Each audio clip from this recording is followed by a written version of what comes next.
Welcome to my channel Daily Bulletin News. Buckle up, Days of Our Lives fans, because two massive secrets are about to derail everything. Both the Abigail and Fiona tales are seemingly racing towards a conclusion this week as their lies unravel and their secrets come out. Combine that with Gabby and Stefan's crumbling marriage and it looks like Days of Our Lives is getting itself ready for one heck of a refresh. Now if only that means the end of Body and Soul. Better apart. I'm going to be honest. I haven't liked Staby in ages as much as I like them as they're breaking up. The power and money at any cost mode they were going through before Gabby's stint in prison wore on my nerves. And I felt like their relationship after Gabby's return was undercut by the constant waiting for Stefan and Ava's secret to come out. Plus Killer Connie was constantly distracting us with her plans. But watching them end their marriage because they're both stubborn and petty, even though neither of them want to. Bring it on. That tearful goodbye at the Demera mansion when both of them clearly didn't want it, was just packed with emotion. Cherie Jimenez's performance as Gabby reached out to touch Stefan's face, then grasped his hand in farewell was just phenomenal in capturing her conflicted feelings. But also, a part of this is how mature they're being after their immaturity. Gabby was remarkably self-aware in telling Stefan that wanting desperately to hurt someone for hurting you isn't something that two people who truly love each other do. She's not wrong, but it's obviously not that easy for them. I wouldn't be surprised if they relent, but also, despite this late burst of emotion for them, I wouldn't be upset if the divorce goes through. Because EJ and Gabby could actually work, too. At the very least, I'm curious to get more of a test of them together to see how things go. A double fakeout. It looks like the Chabby wedding is going to happen next week, but with Holly, wow, she just happened to run into Abigail in one of the world's largest cities. JJ and Steve all on the case. Whether it concludes or not without a big reveal is another matter. Next week's spoilers definitely make it seem like Abigail is about to get called out. But that's all pretty standard boilerplate stuff. I have another faux Abigail theory. Last week, I talked about how confusing this whole thing is.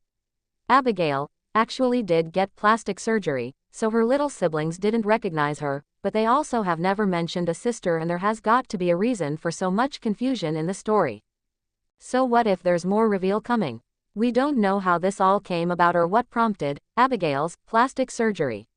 She could truly be Abigail with amnesia, but given plastic surgery and convinced that she's Mark's sister, courtesy of Clyde. Maybe their sister was in the car accident with the parents, but actually died. Clyde nabbed the mom, faked Abigail's death, wiped her memory and gave her amnesia and sent her back to Mark. Why else would she change her entire face? There'd be no reason for her to look different from how she looked as the Green's sister, if she was just going to claim to be Abigail with plastic surgery to begin with. Chad wouldn't know what she looked like regardless. Maybe Mark never actually needed to provide fake DNA results, but he just did it, figuring it wouldn't be a match.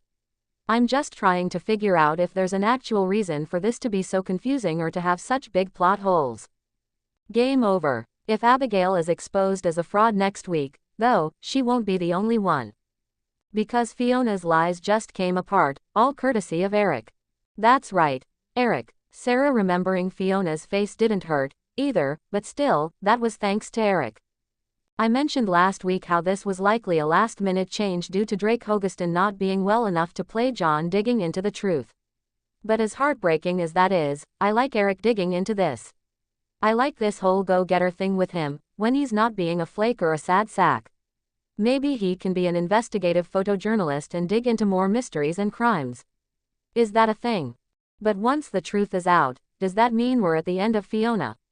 Either prison or, let's be honest, Xander could do something horrible. He did just threaten a kid. I don't want her to leave. And I'd be lying if I said I wasn't curious about how she'd stack up against Kristen. We saw how Rachel's mama reacted with an instant flare of jealousy catching Fiona talking to Brady at the SPD. Fiona's no-shrinking Violet, my god, her threats to Sophia were intense, and pitting those two against each other could be a ton of fun. But at the same time, if Brady even thought for a second about hooking up with Xander's mom again after all this, I would be beyond worried about his judgment. I know, it's Brady, but still. For your own sake, not ours, stay away from her, man. One thing I do like about the Fiona and Abigail stuff about to unravel is that between the two stories, pretty much all of the town is going to be affected somehow. The Hortons, the Demaras, the Karakises, the Bradys, they're all tied into these.